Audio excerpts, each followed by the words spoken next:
Actual Reports, second portion. Di kalidad, kag madalong nga mga analisis sa pinakainit na balita sa bilog na probensya kag nasyon. Actual Reports, second portion. Patas kag balanse nga komentaryo sa mga issues kag mga balita nga nagaapekto sa mga pumuluyo sa adlaw-adlaw nga tanan. Actual Reports, second portion. Upod sa veterano kag respetado nga komentarista, Aksyon Fred Salanga. Karon nga adlaw Huwebes Pizza 7 na bulan sang Hulyo tuig 2022. Anano ang mga balita kag isyo nga tunday-dayon karon nga aga. Ba ang wangwang isyo ni mga siren bala daw na si Plata naman sang mga senador. House Bill 297 ni Congressman Greg Gasataya, suportado ni Mayor Albi Benitez. Kahapon ko na nagtag na sang mga komitiba ang sangguniang panglunsod sang siyudad sang Bacolod. Ari hagna nga naghatag poder sa presidente nga suspendihon ang bat sa gatong priority bill ni Senador Amy Marcos. Now, suli ini sa arangkada sang bago nagpungko nga presidente. Ini mga balita kag isyu idulong sa aton sang D3 Bayo. Dako mabulig sang D3 Bayo sa pagkakas sa mga kagaw nga nagtapik sa aton kalawasan. D3 Bayo tambal sa ubos sipon kagilanat. Tag 14 pesos lang produkto sang klinika di alternatibo. Kaginadulong man sa aton sang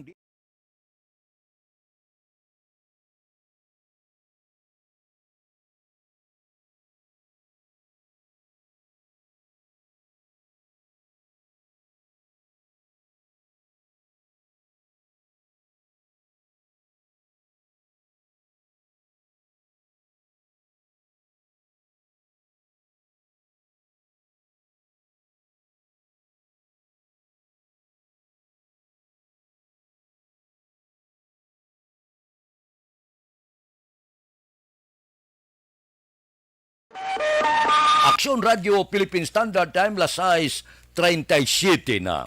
Kadumdum kamo sang panahon ni Presidente Benigno Simeon Aquino.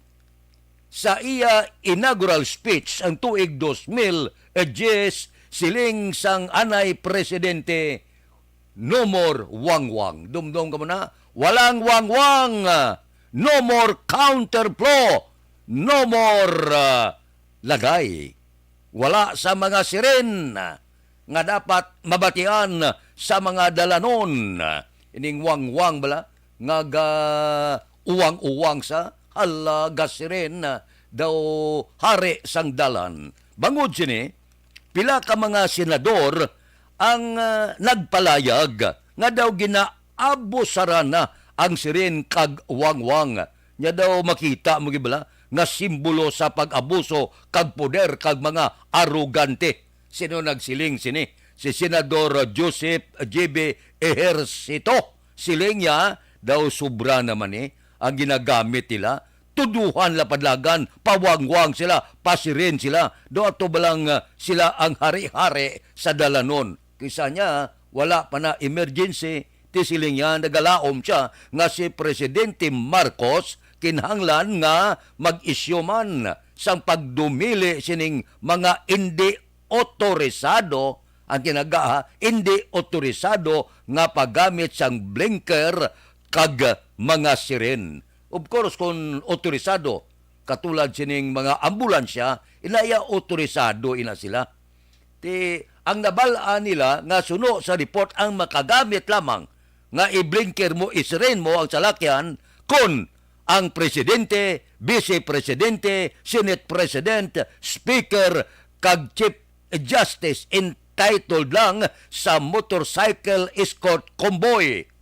Gusto man, di kung abusaran ta ini, pitik sintas ya, bisan Diyot dako da, kay opisyal kay mo ya, kay daw ikaw ang hari-hari sa isa ka ahinsya, pag-abot mo sa isa ka syudad, sa kabanwa, kay isa ka probinsya, opdan ka sang madamo nga mga kumboy, gari nagamak lang ang siren na kagwangwang, daw hindi naman amo. ginaabusaran.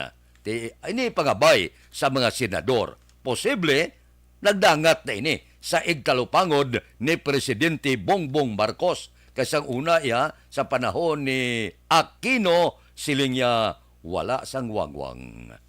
Natuman ato, daw naglinong ang dalanon, subong daw nag-inabusar naman, suno sining mga senador. Nya dulaon tani, nga daw purte ka mga agora, kapoderoso, makita mo niyang bisan wala manamo-namo, gablinker kaga, inuwang lang ang siren. Yati arugante na ya. Daw hindi mo, kay opisyal ka niya, pag gusto ka lang, kalain, daw gusto man. Aksyon Radio Philippine Standard Time, las 6:40. Mabalik kami pagkatapos ini. Ako po si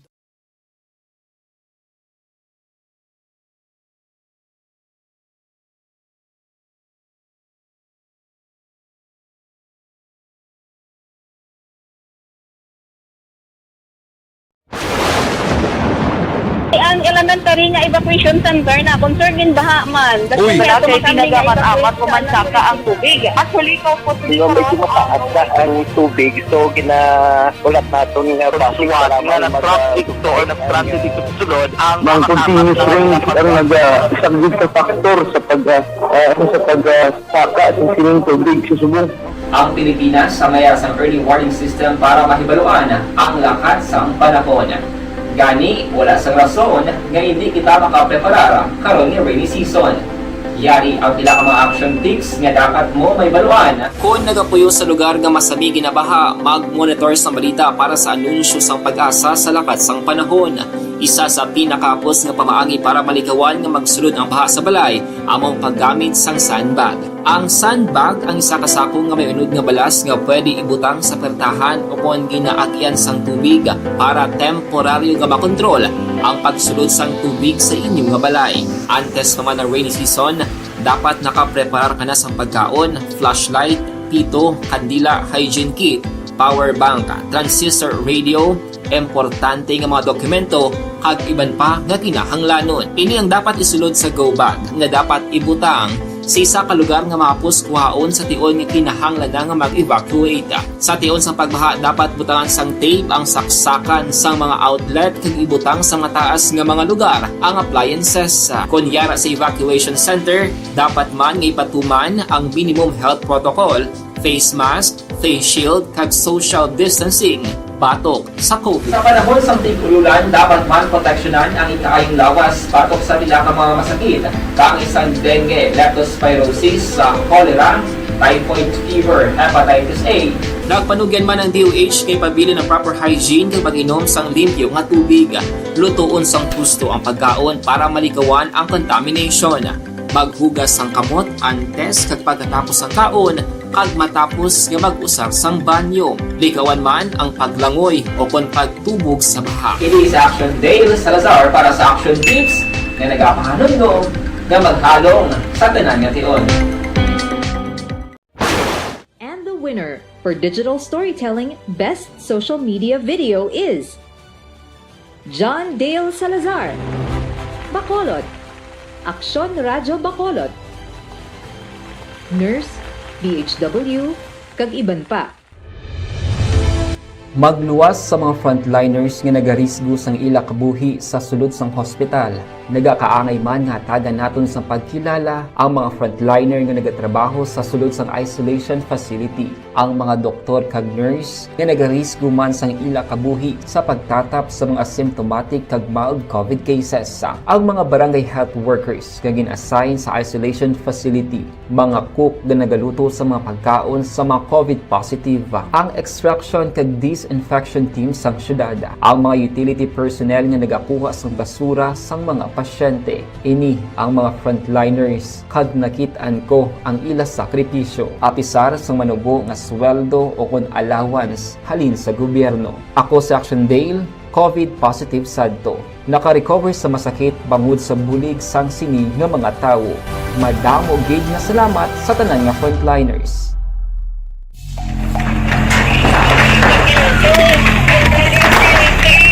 Pressure na tayo! Pressure!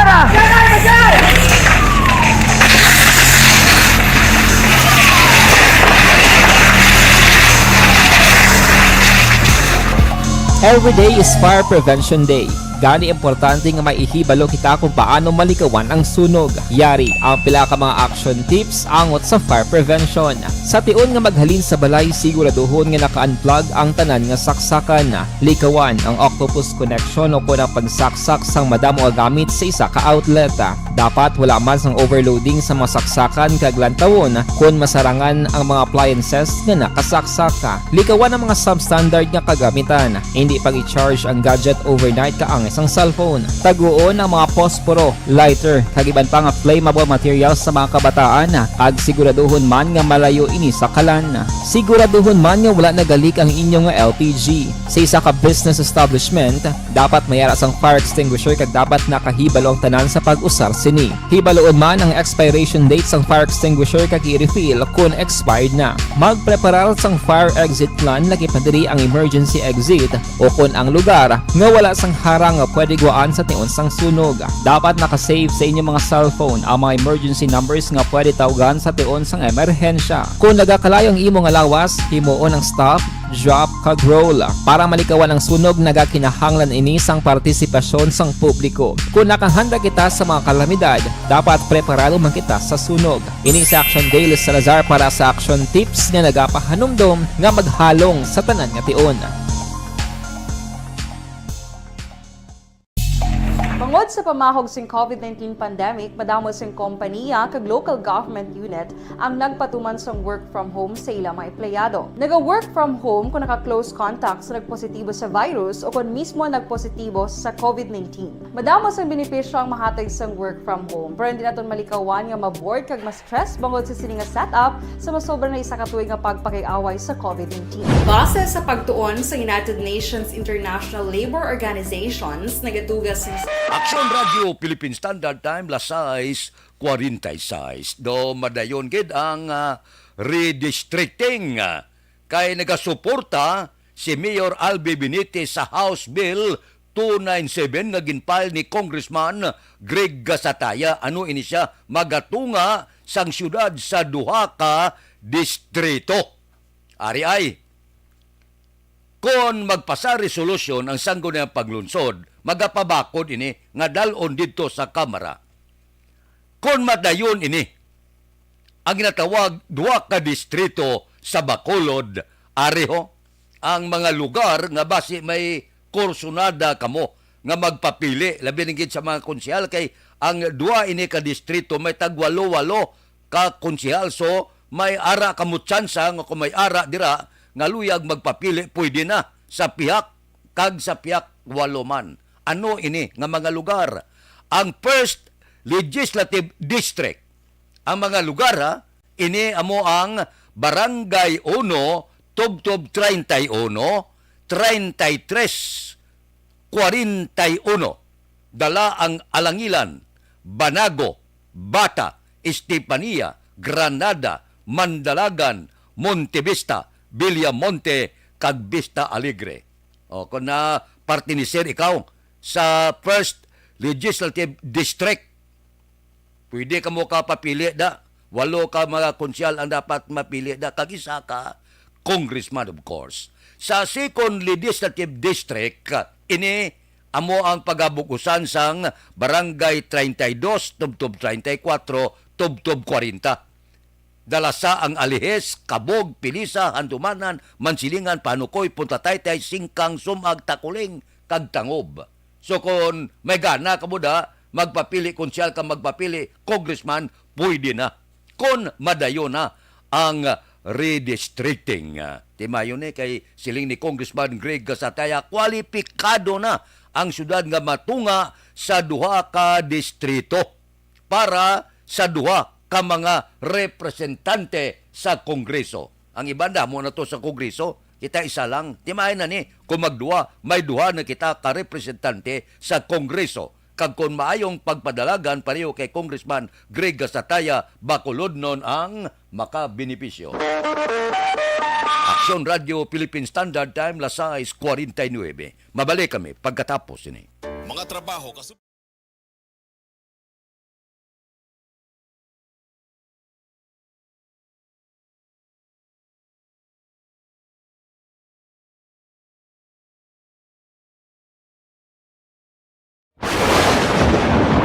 Ang elementary nga evacuation center na concern din baha man. Uy. Wala kay pinagamat-amat kumansaka ang tubig. Actually, ikaw po Di ba medyo mataas na ang tubig, so ulat natin nga Siwat nga ng truck dito or nag-transit dito sa sulod ang Mang continuous rain ang isang big factor sa pagsaka at sining tubig sa subong. Ang Pilipinas sa mayas ng early warning system para mahibaluan ang lakas ng panahon. Gani, wala sang rason nga hindi kita makapreparar karon ni rainy season. Yari ang pila ka mga action tips nga dapat mo may baluan. Kung nagapuyo sa lugar nga masami ginabaha, mag-monitor sa balita para sa anunsyo sang pag-asa sa lakas sang panahon. Isa sa pinakapos nga pamaagi para malikawan nga magsulod ang baha sa balay, among paggamit sang sandbag. Ang sandbag ang isa kasako nga may unod nga balas nga pwede ibutang sa pertahan upon ginaagyan sang tubig para temporaryo nga makontrol ang pagsulod sang tubig sa inyong nga balay. Antes naman ng rainy season, dapat nakapreparar ka na sang pagkaon, flashlight, pito, kandila, hygiene kit, power bank, transistor radio, importante nga mga dokumento kag iban pa nga kinahanglanon. Ini ang dapat isulod sa go bag nga dapat ibutang sa isa ka lugar nga mapus kuhaon sa tion nga kinahanglan nga mag-evacuate. Sa tion sa pagbaha dapat butangan sang tape ang saksakan sang mga outlet kag ibutang sa mataas nga mga lugar ang appliances. Kunyara sa evacuation center, dapat man nga ipatuman ang minimum health protocol, face mask, face shield kag social distancing batok sa COVID. Sa panahon sa tigululan, dapat man proteksyonan ang ikaayong lawas batok sa pila ka mga masakit. Kang isang dengue, leptospirosis, cholera, typhoid fever, hepatitis A. Nagpanugyan man ang DOH kay pabili ng proper hygiene kay pag-inom sang limpyo nga tubig. Lutuon sang gusto ang pagkaon para malikawan ang contamination. Maghugas sang kamot antes kag pagkatapos ang kaon kag matapos nga mag-usar sang banyo. Likawan man ang paglangoy o kon pagtubog sa baha. It is Action Dale Salazar para sa Action Tips nga nagapahanong nga maghalong sa tanan nga tion. And the winner for Digital Storytelling Best Social Media Video is John Dale Salazar, Bacolod, Aksyon Radyo Bacolod, Nurse, DHW, kag iban pa. Magluwas sa mga frontliners nga nagarisgo sang ila kabuhi sa sulod sang hospital. Nagakaangay man nga hatagan naton sa pagkilala ang mga frontliner nga nagatrabaho sa sulod sang isolation facility. Ang mga doktor kag nurse nga nagarisgo man sang ila kabuhi sa pagtatap sa mga asymptomatic kag mild COVID cases. Ang mga barangay health workers nga gin-assign sa isolation facility, mga cook nga nagaluto sa mga pagkaon sa mga COVID positive, ang extraction kag disinfection team sang syudad, ang mga utility personnel nga nagakuha sang basura sang mga pasyente. Ini ang mga frontliners kag nakit-an ko ang ila sakripisyo. Aksyon Radio Philippine Standard Time, lasay 52. Ang masunod nga balita kag isyu.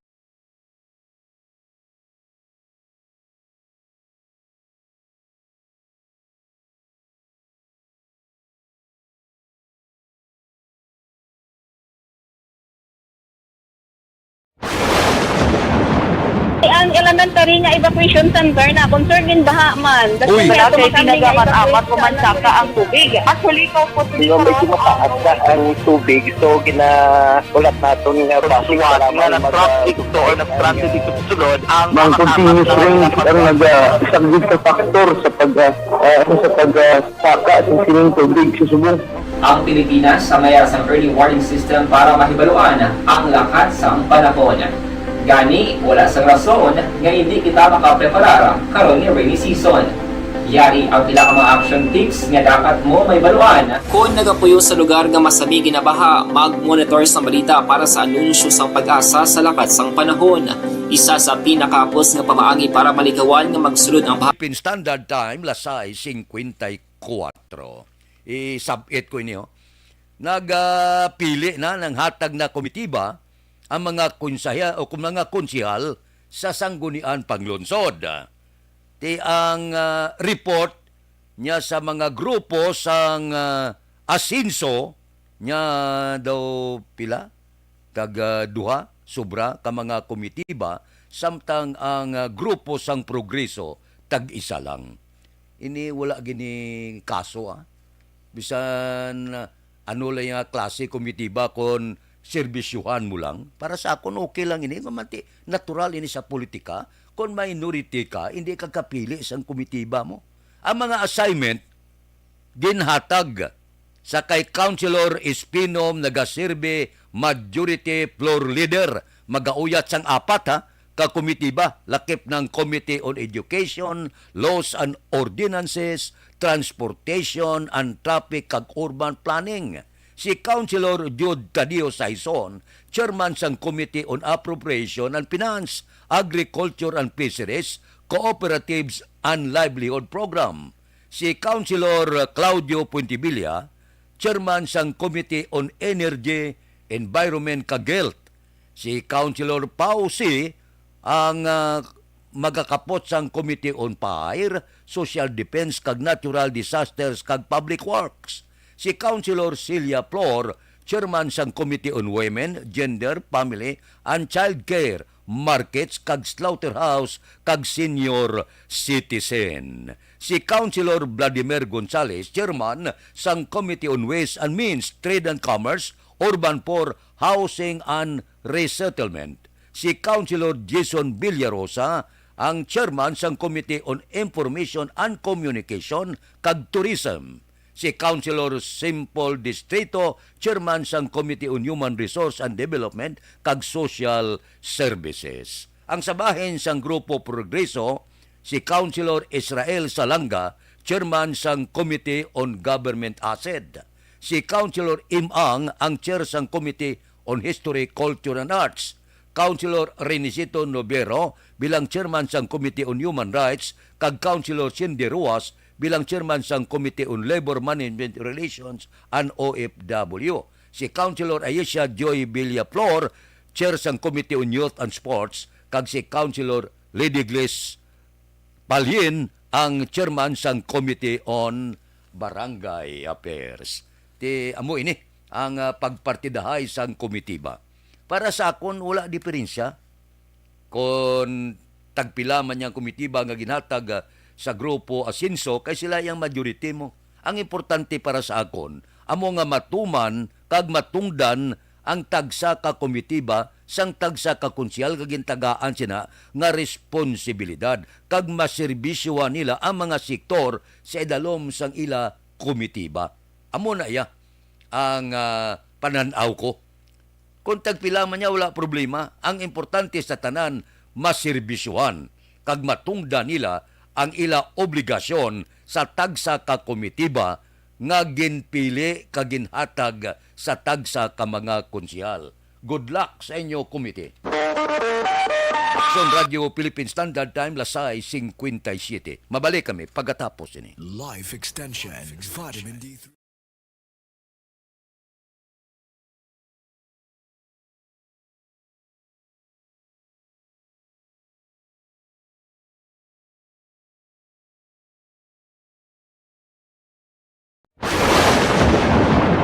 Ang elementary nga evacuation center na concern din baha man. Uy. Kaya tinagamat-amat kumansaka ang tubig. Actually, ikaw po Medyo mataas na ang tubig. So, ginaulat natin nga pasiwala nga ng traffic to or ng-traffic dito sa sunod. Ang continuous range ang nag-isang factor sa pagsaka at sining tubig sa subong. Ang Pilipinas sa mayroon ng early warning system para mahibaluan ang lakas ng panahon. Gani, wala sang rason nga hindi kita makapreparara karon ni rainy season. Yari ang pila ka mga action tips nga dapat mo may baluan. Kung nagapuyo sa lugar nga masabi ginabaha, mag-monitor sa balita para sa anunsyo sang pag-asa sa lakat sang panahon. Isa sa pinakapos nga pamaagi para malikawan nga magsulod ang baha sa balay, among paggamit sang sandbag. Ang sandbag ang isa ka sako nga may unod nga balas nga pwede ibutang sa pertahan upon ginaagyan sang tubig para temporaryo nga makontrol ang pagsulod sang tubig sa inyong nga balay. Antes naman ng rainy season, dapat nakapreparar ka na sang pagkaon, flashlight, pito, kandila, hygiene kit, power bank, transistor radio, importante nga mga dokumento kag iban pa nga kinahanglanon. Ini ang dapat isulod sa go bag nga dapat ibutang sa isa ka lugar nga mapus kuhaon sa tion nga kinahanglan nga mag-evacuate. Sa tion sang pagbaha dapat butangan sang tape ang saksakan sang mga outlet kag ibutang sa mataas nga mga lugar ang appliances. Kunyara sa evacuation center, dapat man nga ipatuman ang minimum health protocol, face mask, face shield kag social distancing batok sa COVID. Sa panahon sa tig-ululan, dapat man proteksyonan ang ikaayong lawas batok sa bilang mga masakit, kang isang dengue, leptospirosis, cholera, typhoid fever, hepatitis A. Nagpanugyan man ang DOH kay pabili ng proper hygiene kag pag-inom sang limpyo nga tubig. Lutuon sang husto ang pagkaon para malikawan ang contamination. Maghugas sang kamot antes kag pagkatapos ang kaon kag matapos nga mag-usar sang banyo. Likawan man ang paglangoy o kon pagtubog sa baha. Kini sa Action Dale Salazar para sa Action Tips nga nagapahanundong nga maghalong sa tanan nga tion.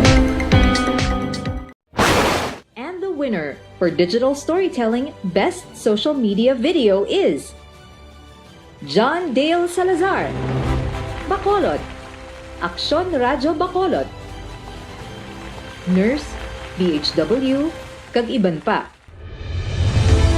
Magluwas sa mga frontliners nga nagarisgo sang ila kabuhi sa sulod sang hospital.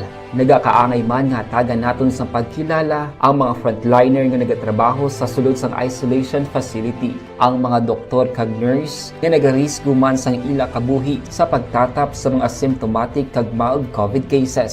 Ang mga barangay health workers nga gin-assign sa isolation facility, mga cook nga nagaluto sa mga pagkaon sa mga Aksyon upod kita kay Aksyon Boy Duran kag Aksyon Eden Aboso. Aksyon Fred Salanga, una sa balita, una sa aksyon, sa Bacolod, Aksyon Radio. Life Extension, Vitamin D3.